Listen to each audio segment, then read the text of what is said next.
साथियों, आदाब, सलाम, नमस्कार। आज के एपिसोड में हम बात करेंगे बिहार सरकार के कार्यालयों में पदस्थापित नियोजित कर्मियों के बारे में। लाखों हजारों नियोजित कर्मी हैं जिनकी बहाली संविदा के आधार पर हुई है और मानदेय या मेहनतनामा उन्हें मिलता रहा है। उनके लिए सरकार क्या कर रही है, आज के एपिसोड में हम इसी पर चर्चा करेंगे।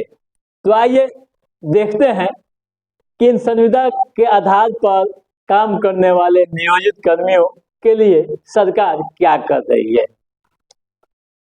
संविदा तो साथियों, आप जान लीजिए कि संविदा के आधार पर नियोजित कर्मियों के लिए अच्छी खबर है। उनके लिए सुखद अभी नहीं कहेंगे, लेकिन अच्छी खबर कहेंगे। क्या खबर है? सरकार के प्रधान सचिव डॉक्टर बीके राजेंद्र ने सभी विभागों के अपर मुख्य सचिवों, प्रधान सचिवों, पुलिस महानिरीक्षक,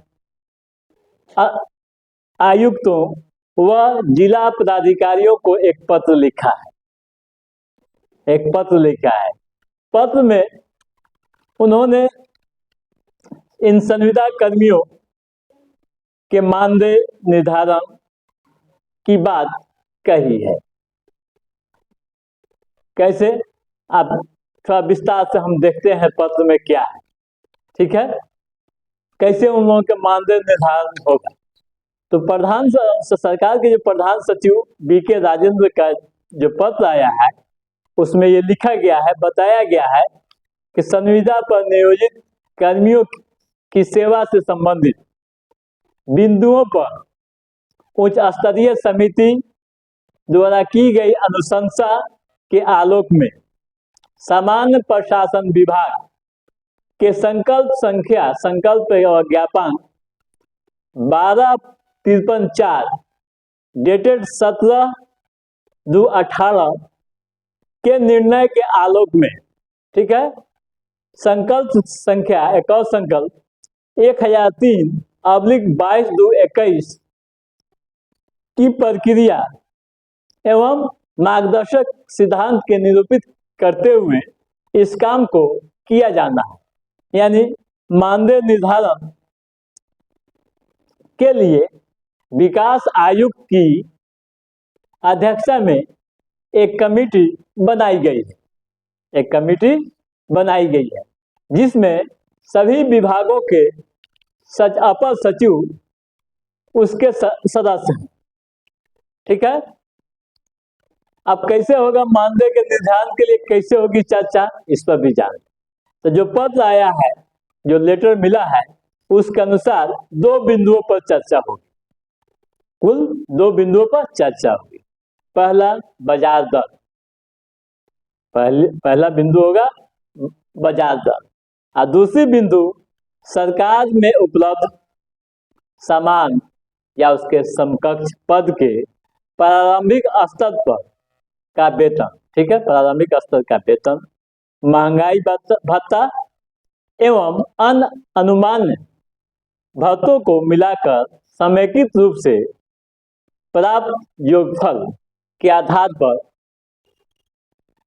मानदेय का निर्धारण किया जाएगा। ठीक है, निर्धारण किया जाएगा। इसके लिए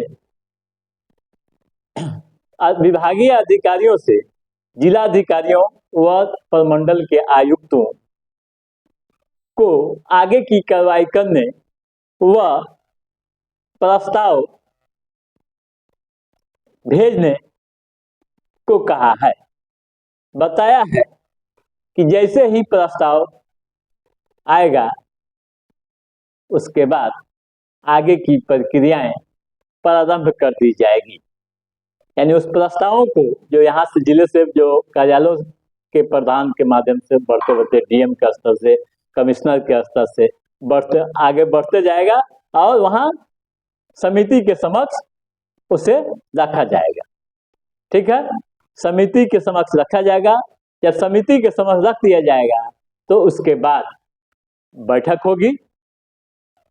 जो विकास आयुक्त की अध्यक्षता में जो कमेटी बनी है उनकी अध्यक्षता में बैठक होगी और बैठक के बाद आगे की प्रक्रियाओं या आगे की रणनीति या यूं कहें मानदेय निर्धारण या मानदेय बढ़ोतरी की दिशा में बातें होंगी। तो साथियों, आज के एपिसोड में बस इतना ही। हमारा यह एपिसोड कैसा लगा आप लाइक और कमेंट करके जरूर बताइएगा। यदि आपने हमारे चैनल को सब्सक्राइब नहीं किया है तो सब्सक्राइब भी कीजिएगा, ताकि कर्मियों, खासकर नियोजित कर्मियों की बेहतरी के लिए, उनके मानदेय के लिए सरकार द्वारा की जा रही पहलों को हम समय समय पर आपके बीच पहुंचाते रहेंगे। तब तक अपने दोस्त को दीजिए इजाजत।